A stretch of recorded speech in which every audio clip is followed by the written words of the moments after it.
দিল্লির বাদশাহ উনি একখানা মসজিদ বানাইলেন।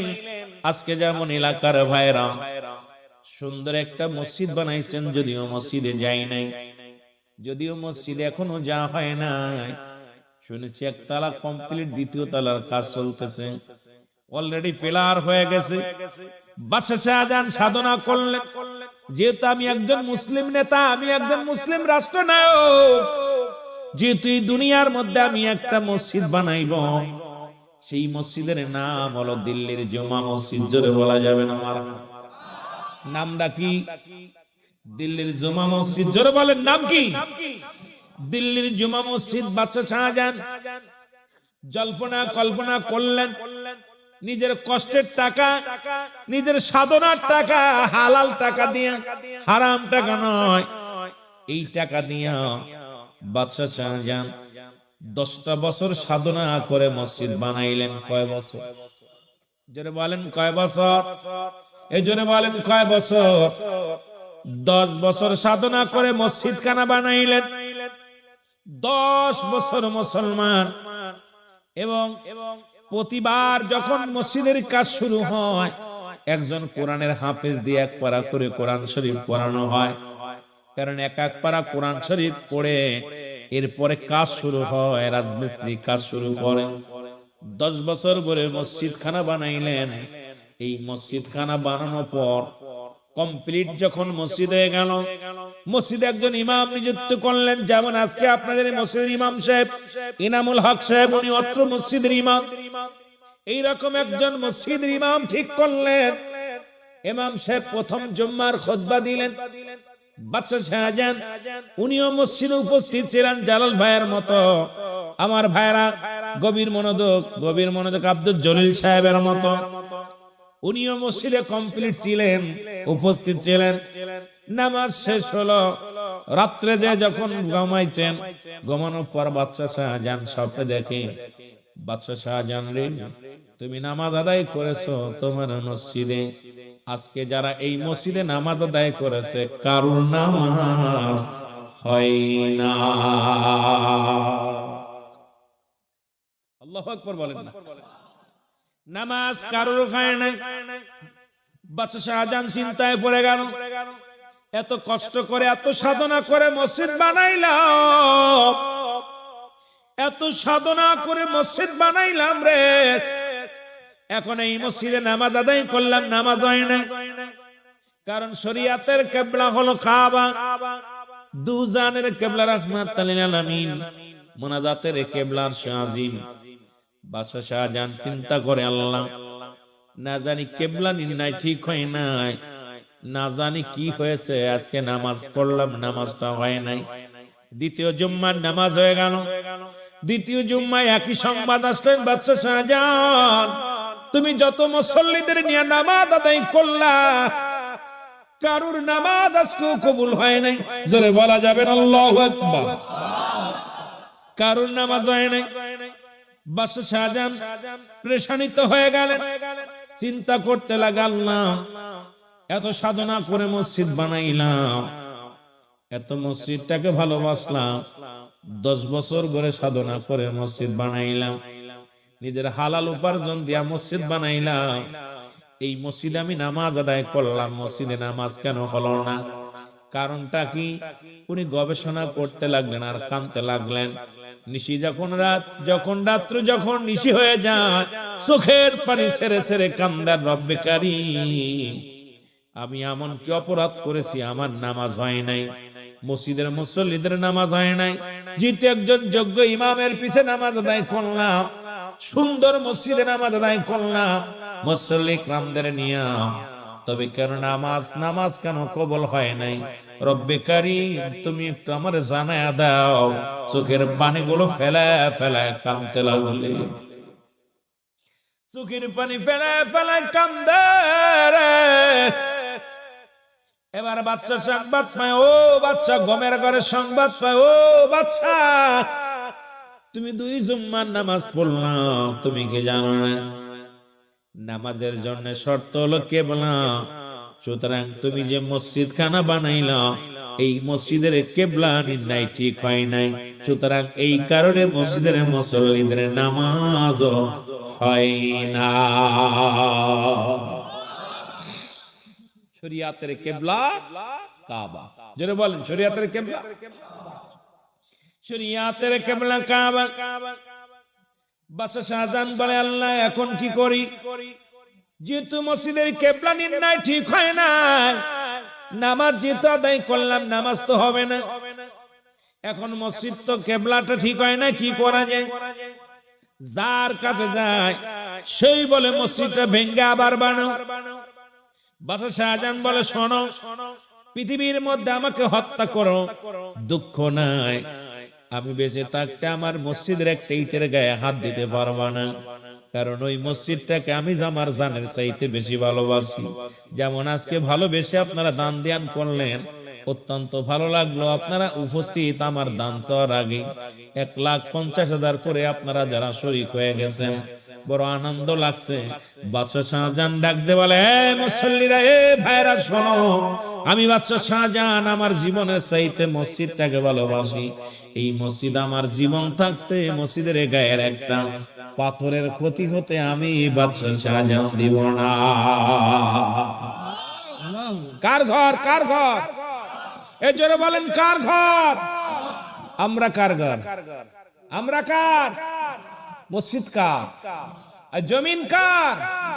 এগুলো শেষ করে দিবে কে? আল্লাহ কয় কুল্লু মান আলাইহা ফান। সব শেষ, যেদিন সব শেষ হয়ে যাবে মসজিদ জিন্দা থাকবে। মারহাবা বলেন না। সব যেদিন শেষ হয়ে যাবে মুসলমান শুনে না, আলোচনা মনে রাখবেন, কই থেকে কই যায়। যেদিন কিয়ামত সংগঠিত হয়ে যাবে, তামাম পৃথিবী চূর্ণ বিচ্ছিন্ন হয়ে যাবে, মসজিদগুলো খারাপ থাকবে। মসজিদ আরজি করবে, আল্লাহ যারা সালাত আদায় করেছিল, আমার যারা দান ধ্যান করেছিল, আমি মসজিদ একটা দাবি করব, আল্লাহ তাদেরকে না নিয়া পর্যন্ত আমি জান্নাতে যাব না। আমি দাঁড়িয়ে আছি, আমাকে শেষ করার আগে জবাব দিতে হবে আমার। আমাকে যারা ভালোবাসে, আমাকে যারা জান মালের চাইতে বেশি ভালোবাসে, আমাকে যারা ভালোবাসে, আমাকে যারা মায়া করছে, আমার যারা খেদমত করছে, আমি রব্বে কারীম, আমি তাদেরকে নিয়ে জান্নাতে যেতে চাই। জোরে বলেন মারহাবা। এই জন্য তো রাসূল আকরাম সাল্লাল্লাহু আলাইহি ওয়াসাল্লাম যখন মক্কা থেকে মদিনায় গেলেন, রাসূল বলেন আমি একটা মসজিদ বানাতে চাই। মারহাবা বলেন না। রাসূল বলেন আমি একটা মসজিদ বানাতে চাই। ও আমার সাহাবীরা, তোমরা শোনো, আমি নবী আগে আল্লাহকে সিজদার একটা জায়গা বানাইতে চাই। সাহাবীদের ভিতরে সবচাইতে গরীব সাহাবী রাসূলুল্লাহ যে ঘরের মধ্যে আশ্রয় নিয়েছিলেন, আইয়ুব আনসারী। মারহাবা বলেন না। নাম কি? আইয়ুব আনসারী। আইয়ুব আনসারী বলে, ইয়া রাসূলুল্লাহ, ইয়া হাবিবাল্লাহ, কি বানাইবেন? আল্লাহর ঘর। কার ঘর? এ জোরে বলেন কার ঘর? আল্লাহর ঘর বানাইবেন। সেহেতু আমি আইয়ুব আনসারী আমার বাড়িটা আমি দিয়ে দিলাম। ইয়া রাসূলুল্লাহ, ইয়া হাবিবাল্লাহ, যে বাড়ির মধ্যে আপনি আগমন করেছেন, যে বাড়ির মধ্যে আপনার পদধূলি পড়ছে, এই বাড়িটা আমি মসজিদ বানানোর জন্য দিয়ে দিলাম। আরো জোরে বলেন না। রাসূল বলে, আইয়ুব আনসারী, তুমি থাকবা কোথায়? এই বাড়িটা একমাত্র তোমার সম্বল, তোমার তো দ্বিতীয় বাড়ি নাই, একটা বাড়ি মাত্র। তা আমি এসে আমার সাহাবীদেরকে নিয়ে উঠেছি তোমার বাড়িতে। আইয়ুব আনসারী বলে, ইয়া রাসূলুল্লাহ, আমি আল্লাহর মসজিদ আল্লাহর।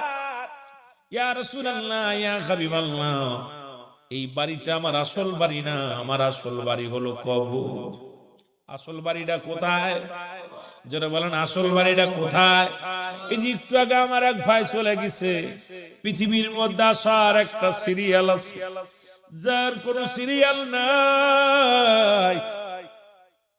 আজকে মাহফিলের দিন, তবুও দুনিয়া থেকে বিদায় হয়ে গেল। দেখা যায় বাবা জিন্দা, সন্তান দুনিয়ার মধ্যে নাই। সন্তান জিন্দা, বাবা দুনিয়ার মধ্যে নাই। নাতির লাশ দাদার কাঁধে, দাদার লাশ নাতির কাঁধে, কি কখন চলে যাবে কেউ বলতে পারি না। আইয়ুব আনসারী বলে, ইয়া রাসূলুল্লাহ, ইয়া হাবিবাল্লাহ, যেহেতু আপনি আল্লাহর ঘর বানাবেন, আমি আল্লাহ রাব্বুল আলামিন আমারে দুনিয়ায় পাঠাইছি, এই ঘরটা আমি আপনার মসজিদের জন্য, আল্লাহর ঘরের জন্য দান করে দিলাম। সাহাবীর আশ্চর্য হয়ে গেছে। রাসূলুল্লাহ তাকায় আছে আনসারীর দিকে। আনসারী, তুমি তোমার একমাত্র ঘর, থাকার ঘর, বাসস্থান, এটা তুমি আমারে দিয়ে দিলা? আমার নবী বলে, আনসারী, তুমি এটাও দিয়ে দিলা? বলে, হুজুর, আমার আসল ঠিকানা, আসল বাড়ি হলো আমার কবর। দুনিয়ার ধন সম্পদ, দুনিয়ার দালান কোঠা, দুনিয়ার ধন সম্পদ, দুনিয়ার ধনরত্ন কিচ্ছু আমি সঙ্গে নিয়ে যেতে পারবো না। ইয়া রাসূলুল্লাহ, ইয়া হাবিবাল্লাহ, আইয়ুব আনসারী, আমি আপনাকে আমি মসজিদ বানানোর জন্য দান করে দিলাম। নবীকে আমি জমি পাইলাম, এখন তোমরা কে কোথায় আসো? যেহেতু আমার আনসারী জমি দিয়েছে, তোমরা আসো। এই মসজিদ নির্মাণের জন্য টাকা লাগবে। কি লাগবে? এইটা মসজিদ নির্মাণের জন্য কিছু কি লাগবে? কাঠ লাগবে, কিছু সামিয়ানা লাগবে, এইটার জন্য কিছু তক্তা লাগবে। কে কোথায় আসো? সাহাবীরা যার যে স্থান থেকে আজকে যেমন আপনারা বন্টন করলেন, এই রকম সাহাবীরা কি করলেন? যার স্থান থেকে কেউ খাজুরের ডাল, যার খাজুর গাছ ছিল, খাজুরের ডালগুলো কেটে আনলেন, খাজুর গাছ নিজের ঘাড়ে করে কেটে আনলেন। আমার সাহাবীরা পাথরগুলো সংগ্রহ করলেন, সুন্দর একটা মসজিদ বানাইলেন, যে মসজিদটা হলো আমার নবীর মসজিদ। জোরে জোরে চিল্লায় বলা যাবে না মারহাবা? আরেকটু জোরে। তদ্রুপ আজকে এলাকার মধ্যে যে মসজিদখানা হয়, বাজারের মসজিদ, 10 জন মিলা যে কথা বলতেছিলাম মনে রাখবে। ও যুবক, দিলের কান্ডা লাগা শুনবা। এবার বাদশা শাহজাহান মসজিদ বানাইলেন, মনে আছে? বাদশা শাহজাহান মসজিদ বানাইলেন, মসজিদে 3 জুম্মা। খবর আসলো, সবাই বলে মসজিদটা ভাঙতে হবে। বাদশা শাহজাহান কয় না, কারণ আমি বেঁচে থাকতে আমার মসজিদের একটা পাথরের ক্ষতি হতে দিব না, একটা ইট ভাঙতে দিব না। এটা যখন প্রতিজ্ঞা করলেন, লোকজনে বলে, বাদশা শাহজাহান, তুমি এই এলাকার মধ্যে একজন ভালো ব্যক্তির সন্ধান করো, যার কাছে গেলে ভালো পরামর্শ পাবা, যে মসজিদটা কি করা যায়, কোন ভাবে নামাজ আদায় করা যায়, এই গবেষণা করো, তার কাছে যাও, শোনো। এলাকার মানুষ যখন পরামর্শ দিলেন, বাদশা শাহজাহান বলে, হে প্রজারা, তোমরা বলো, এই জামানার মধ্যে এমন কে আছে রে, যার কাছে গেলে আমি বাদশা শাহজাহান আমার মসজিদটাকে আমার জানের চাইতে বেশি ভালোবাসি রে, এই মসজিদটাকে আমি আমার প্রাণের চাইতে বেশি ভালোবাসি। আমি বেঁচে থাকতে যদি আমার মসজিদে কোন আঘাত আসে রে, আমি বেঁচে থাকতে যদি আমার মসজিদের উপরে কেউ আক্রমণ করে, আমি বাদশা শাহজাহান মেনে নিতে পারবো না। তোমাদের কাছে আমার একটা দাবি, তোমরা এমন কোন ব্যক্তির নাম ঘোষণা করো, যে ব্যক্তির কাছে গেলে আমার মসজিদটা এই অক্ষত অবস্থায় থাকবে। এমন কোন ব্যক্তির নাম জানোনি, যার পরামর্শ অনুযায়ী আমার মসজিদটা সুন্দর থাকবে? জোরে বলেন মারহাবা। এমন কেউ আছে? লোকজন বলে, হুজুর, আপনার রাজ্যে একজন লোক আছে, তার নাম আমরা সবাই বলতেছি, শোনেন। বলে, তার নামটা কি বলো? বলে, হুজুর, তার নাম হলো বাচ্চা। হুজুর শোনো, তার নাম হলো নিজামউদ্দিন আউলিয়া। জোরে বলেন না মারহাবা, আরো জোরে বলেন মারহাবা। নিজামউদ্দিন আউলিয়া, উনি আপনার রাজ্যে একজন ভালো মানুষ, ধার্মিক মানুষ, আল্লাহওয়ালা মানুষ। হুজুর, উনার কাছে গেলে সুপরামর্শ পাবেন, সুন্দর পরামর্শ পাবেন। উনার কাছে গেলে আপনার মসজিদটা কেমনে সুরক্ষিত রাখা যায়, কিভাবে কেবলা নির্ণয় করা যায় পরামর্শ দিবে বাদশা। বাদশা খবর শুনে চলে গেলেন কোথায়? নিজামুদ্দিন আউলিয়ার দপ্তরে। এখন বাংলাদেশের অনেক আলেমরা, আমার দেশের অনেক প্রেসিডেন্ট মানতে চায় না রাজ মুসলমান আউলিয়াদেরকে, কিন্তু বাদশা শাহজাহান আউলিয়াদের এত সম্মান করতেন, ভালোবাসতেন। বাদশা শাহজাহান চলে গেলেন আউলিয়ার দপ্তরে। নিজামুদ্দিন আউলিয়া, জোরে জোরে বলেন মারহাবা। কার দরবার? নিজামুদ্দিন আউলিয়া, আরো জোরে বলেন কার দরবার? নিজামুদ্দিন আউলিয়ার দরবারে চলে গেলেন। সালাম দে আল্লাহর ওলি,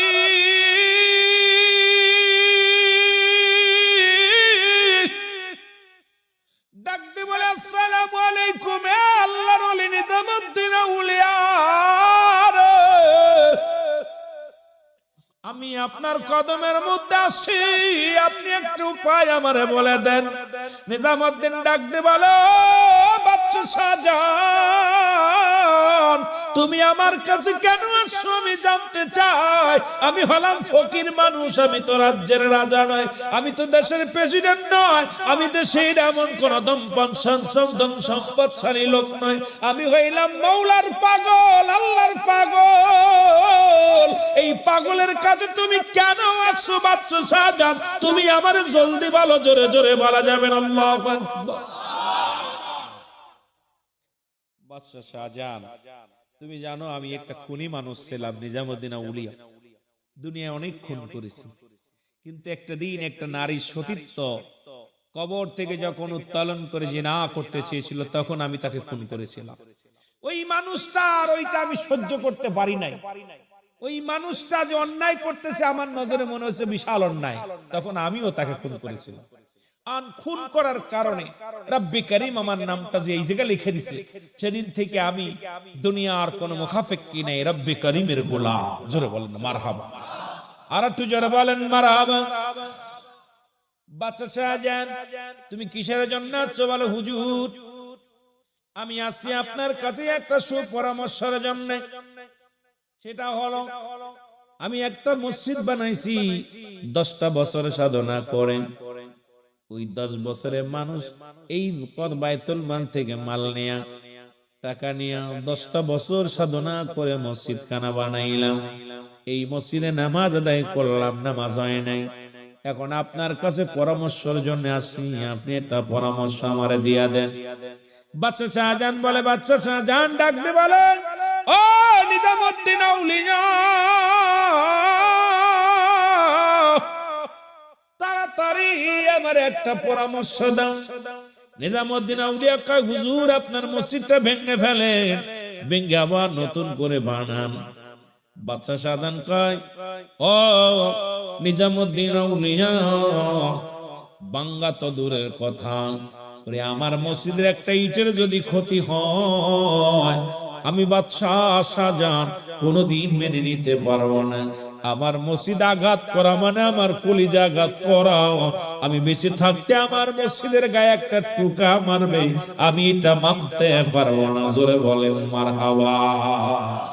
আজকে সেই ভারতের মধ্যে অসংখ্য মসজিদ গুলো গুঁড়ো করে দিতেছে। এর মসজিদ ভাঙ্গে মন্দির বানায়। ওরে মুসলমান শোনো,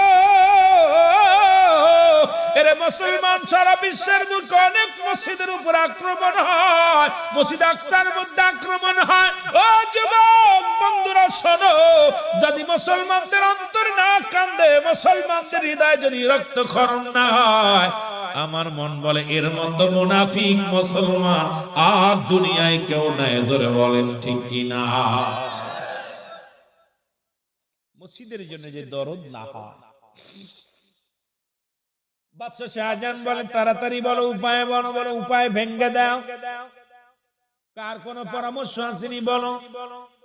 কয় পরামর্শ আল্লাহ আমার এই শক্তি দেয় না, শক্তি একটা দিছে এই জামানে আপনার বাদশা শাহজাহান। শোনেন, আপনার রাজ্যে একজন ফকির আছে, একজন আল্লাহওয়ালা ব্যক্তি আছে।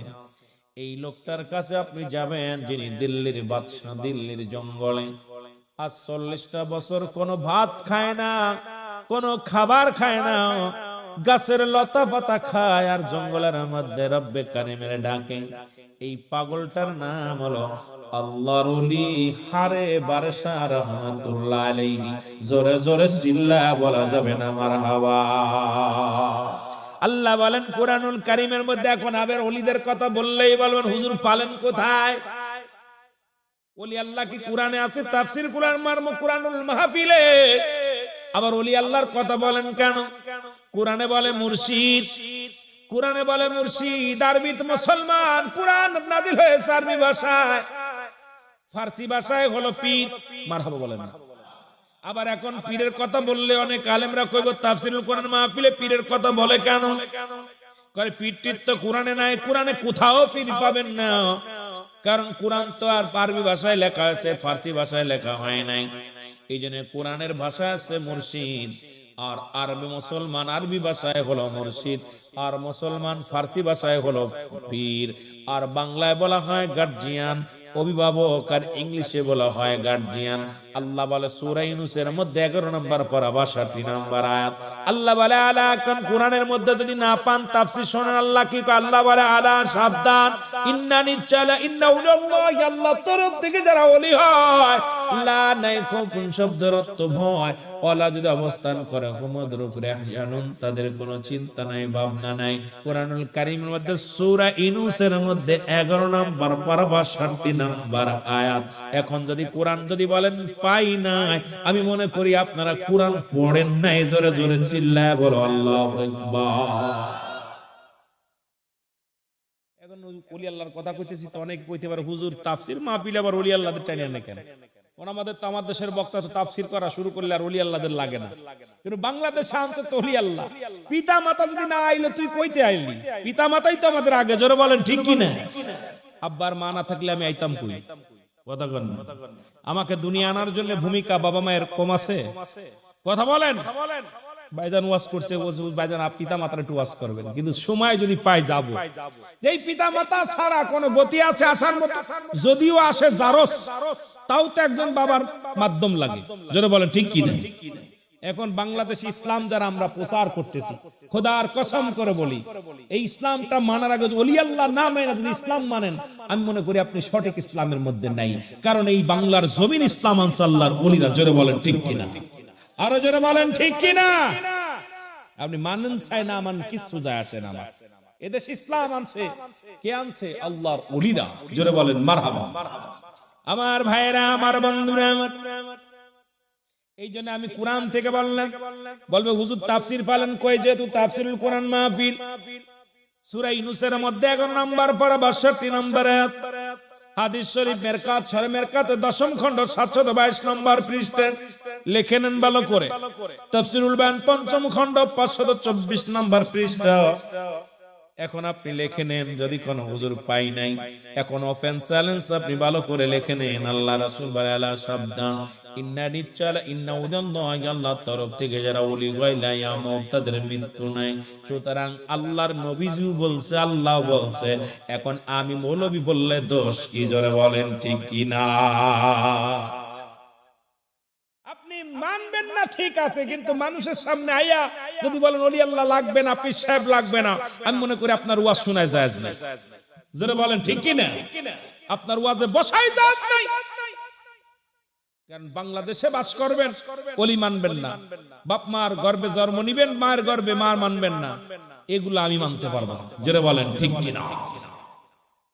আমার বন্ধুগণ গভীর মনোযোগ। এইবার নিজামউদ্দিন আউলিয়া ডাক দিয়ে বলে আল্লাহর ওলি, নিজামউদ্দিন আউলিয়া ডাক দিয়ে বলে বাচ্চা শাহজাহান,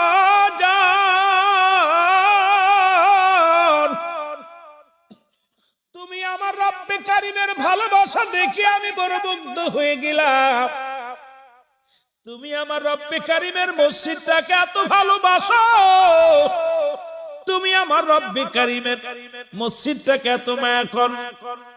ও বাচ্চা শাহজাহান, দিল্লির জঙ্গলে একজন পাগল বাস করে, সেই পাগলের কাছে তুমি চলে যাও। সেই পাগলটার নাম হলো আল্লাহর ওলি হারে বারেশা রহমাতুল্লাহ আলাইহি। জোরে জোরে চিল্লায়া বলা যাবে না মারহাবা। বাদশা শাহজাহান বাড়িতে আসলেন, বাড়িতে এসে খানা পিনা নিয়ে, পানি নিয়ে, খানা নিয়ে জঙ্গলে রওনা হয়ে গেলেন। কারণ মসজিদটা দরকার, যেমন আপনাদের আমার ভাই বললেন যে মসজিদ আমাদের দরকার, করতেই হবে। কারণ মানুষ নামাজের জন্য সিজদার একটা জায়গা, যেখানে করার জন্য আপনাদের চেষ্টা লাগবে, ভালোবাসা লাগবে, দোয়াও লাগবে, দাও লাগবে। যাদের নাই তারা দোয়া করবেন, প্রয়োজন হলে শ্রম দিবেন, নিজে আপনি শ্রম দিবেন। কারণ একজন আমাদের যদি না পারেন একটা দিন আপনি কর্মী হিসেবে যুগালে কাজ করে দিয়ে যাবেন, না পারলে একটু দোয়া করবেন। কিন্তু এটার প্রতি হিংসা করার কোনো আপনার মুসলমান ইখতিয়ার নাই। কারণ ওই ঘরটা হলো আমার রব্বে কারিমের, আপনিও আল্লাহর ঘর ও আল্লাহর। জোরে বলেন ঠিক কিনা? বাদশা শাহজাহান চলে গেলেন খানা দানা নিয়ে, খুঁজতে খুঁজতে যাইয়া কোথাও দিল্লির জঙ্গলের মধ্যে পার ও পার ঘুরে, কিন্তু পাগল আর পায় না, এই লোকটার আর পায় না। হঠাৎ দেখে সিজদার মধ্যে পড়ে কান্দার বলে, আল্লাহ রব্বে কারিম গো, এই দুনিয়ার মধ্যে তুমি আমারে পাঠাইলা, আমি ঠিক মতো ইবাদত বন্দেগী করতে পারলাম না, ঠিক মতো তোমার হুকুম মানতে পারলাম না, ঠিক মতো তোমার আদেশ মানতে পারলাম না রে আল্লাহ। আমি কখন মারা যাই? আমার স্বপ্ন ছিল একটা জায়গা ঘুমাবো, যেখানে শুয়া শুয়া মসজিদের আজান শুনবো। স্বপ্ন কি? আজান শুনবো, মসজিদের আজান শুনবো। কিন্তু আমার কপালে নাই। 40টা বছর জঙ্গলায় কাটা দিলাম। এই 40টা বছর একদিন নয়, দুদিন নয়, 40টা বছর জঙ্গলে আমার ঠিকানা। গাছের লতা পাতা খায় আর তোমার জিকির করি আল্লাহ। স্বপ্ন আছে যেদিন আমি ঘুমাইব, ওই ঘুমের ঘরের মধ্যে যেন আজানের শব্দ শুনতে পাই, ওই ঘুমের মধ্যে যেন কোরআনের বাণী শুনতে পাই। এটা আমার আশাটা কি পুরা হবে আল্লাহ? এইটা বাসনা নিয়ে দরবার আল্লাহ দরবারে কান্দে। এর মধ্যে বাদশা শাহজাহান দাঁড়ায় আছে। বাদশা শাহজাহানকে দেখেই ডাকতে বলে, পাগলা ও বাদশা শাহজাহান, তুমি কেন এই জমিনের মধ্যে আসলা? তুমি কেন দিল্লির জঙ্গলে? জোরে বলা যাবে না মারহাবা? আর একটু জোরে বলেন মারহাবা। তুমি কেন দিল্লির জঙ্গলে? বাদশা শাহজাহান বলে, হুজুর আপনি কে গো? আমি তোমার রাজ্যে বাস করি, আমারে তুমি চেনো না। যেহেতু রাজ্য তোমার, তুমি বাদশা শাহজাহান, তুমি হলে দিল্লির প্রেসিডেন্ট, আর আমি হলাম দিল্লির ফকির। তোমার রাজ্যে বাস করি, আমি খবর রাখি।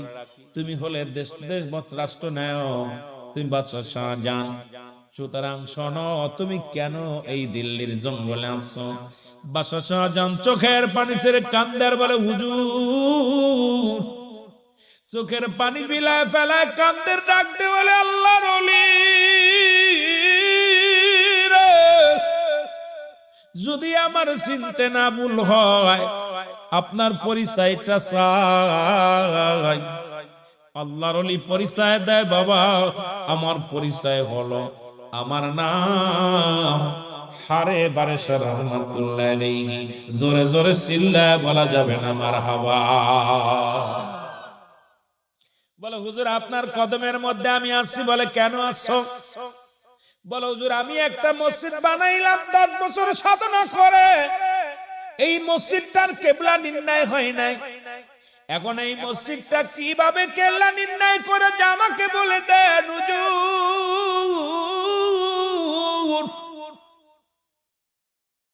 আল্লাহর ওলি কথা হই না, হাসি দিছে একটা।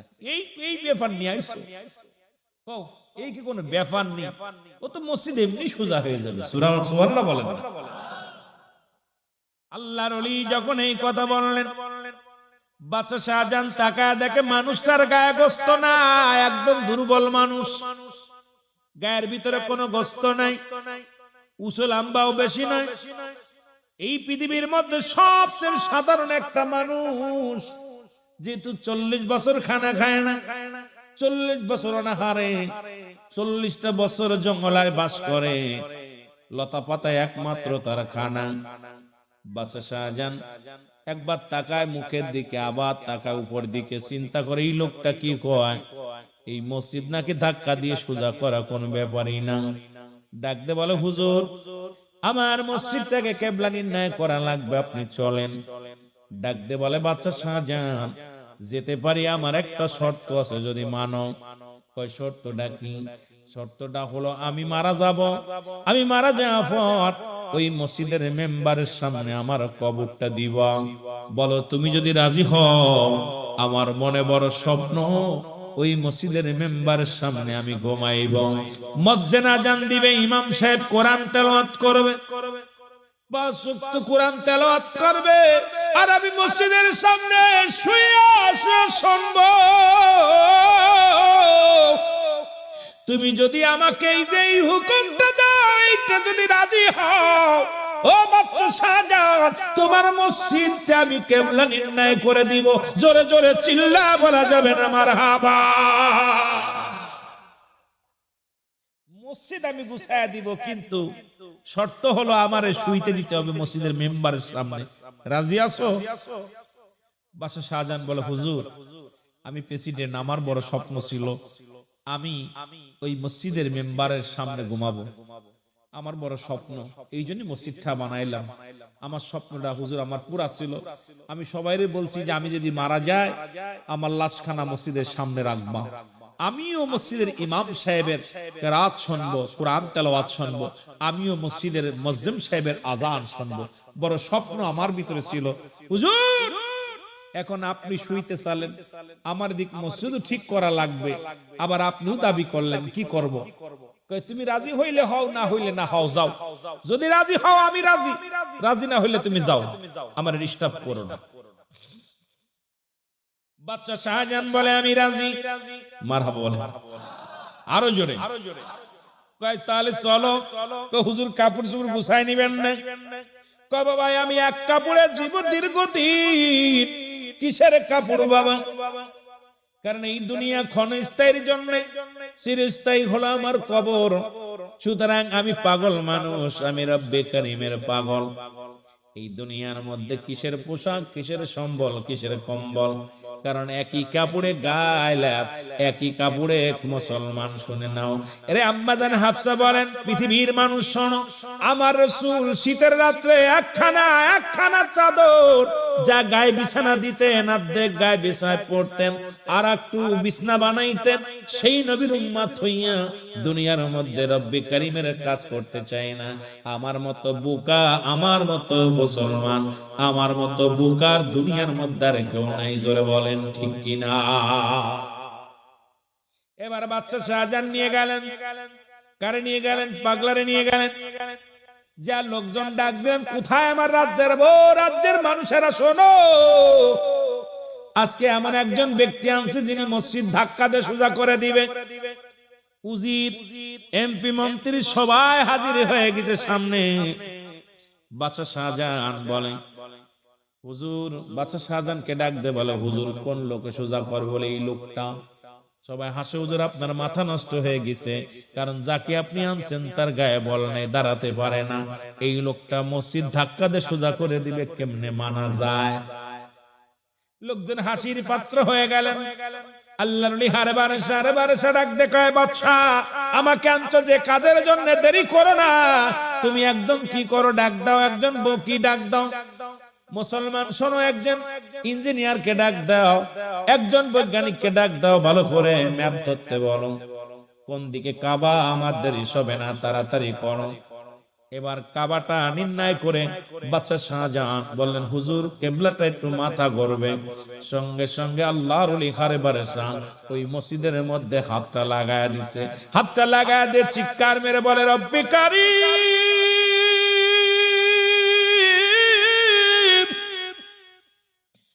রব্বে কারীম, এই মসজিদ তোমার ঘর। আমি 40টা বছর জঙ্গলায় কাটাইলাম রে, জীবনে কোনদিন কিছু তোমার কাছে চাই নাই।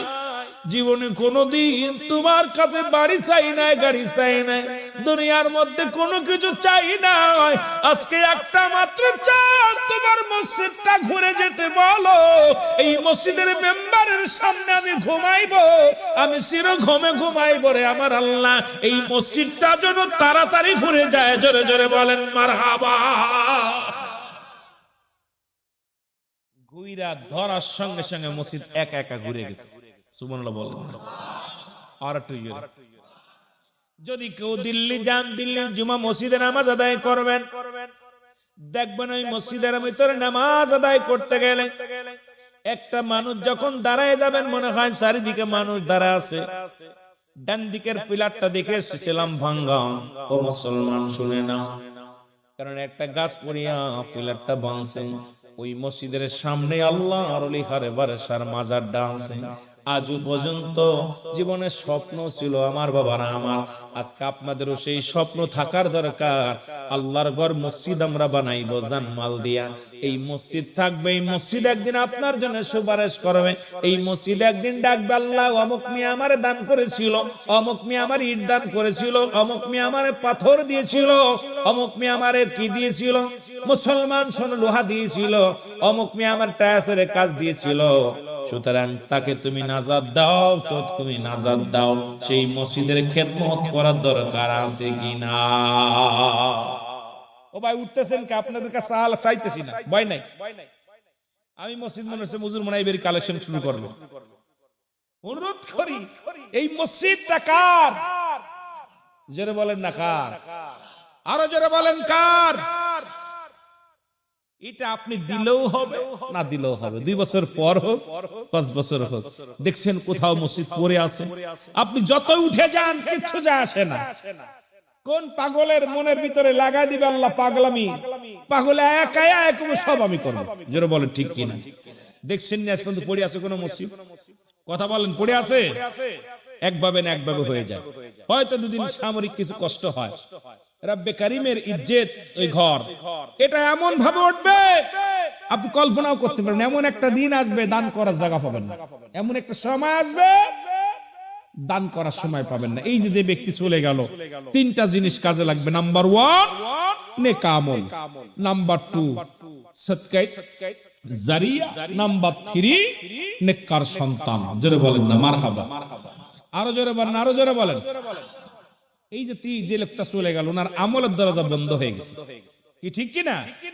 আমলের দরজা বন্ধ হয়ে গেছে। এখন 3টা জিনিস লাগবে। নাম্বার 1 নেক আমল, যা করে গেছে এটা কাজে লাগবে। নাম্বার 2 সদকায়ে জারিয়া, মসজিদ মাদ্রাসা স্কুল কলেজ যা কিছু দুনিয়ার মধ্যে উন্নয়ন প্রকল্প আল্লাহর রাস্তায় যা করে গেলেন সমাজের জন্য, এটা কাজে লাগবে। নাম্বার 3 নেককার সন্তান। রব্বির রহমহুমা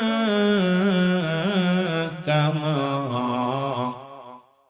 রব্বায়ানি সগীরা। জোরে জোরে বলেন, রব্বির রহমহুমা কামা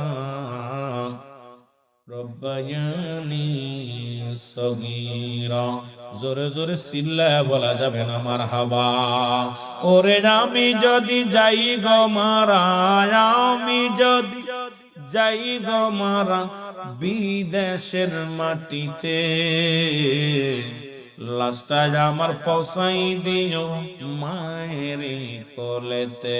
ওরে লাস্টায় আমার পৌঁছাই দিও, আরো জোরে বলেন, লাস্টায় আমার পৌঁছাই দিও মায়েরই কোলেতে। ওরে আমি যদি যাই গো মারা, আমি যদি বিদেশের মাটিতে, লাস্টায় আমার পৌঁছাই দিও মায়েরই কোলেতে।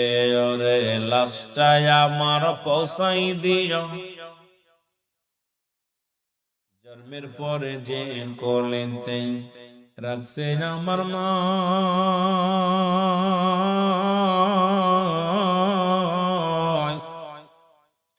সেই কোলেতে মাথা রেখে বিদায় নিতে চান। জন্মের পরে যে কোলেতে রাখছেন আমার মা,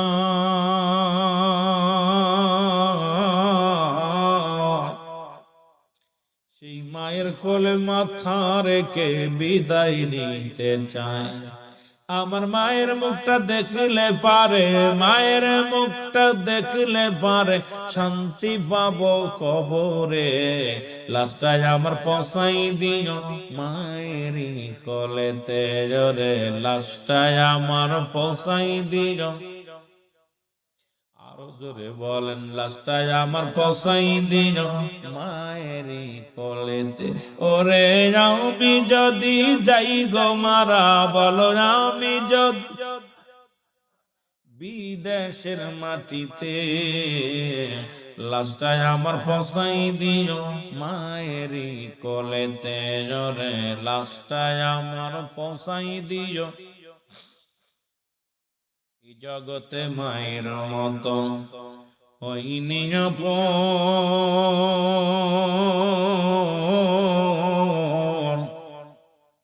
সেই মা বাবার না দেখা দিও না দাফন। এই জগতে মায়ের মতো হয়নি কেউ আপন,